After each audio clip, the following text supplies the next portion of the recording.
Hi everyone, welcome back to the channel. In today's video, I'm going to show you exactly how to force drain a Samsung dishwasher in 2026.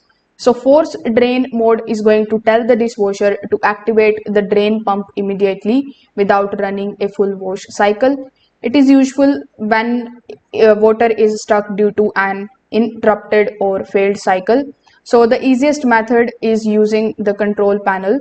You just have to simply press and hold the cancel or the start/cancel button for about 3 seconds, and the dishwasher should begin draining automatically.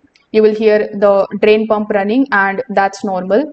Now, if the first method doesn't work for you, you can just simply turn off the dishwasher or switch off the breaker. Then simply wait for at least 1 to 2 minutes and then simply turn it back on. Now immediately press the cancel/drain button again to force the cycle.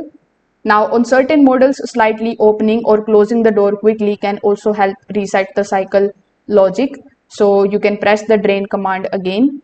So if the water remains inside, that means that the issue may be mechanical. So it can be either clogged filter, so you need to clean it thoroughly. If the issue is with the blocked drain hose, so you need to check for the kinks or buildup. And if you see the garbage disposal connection, you need to ensure that it is clear.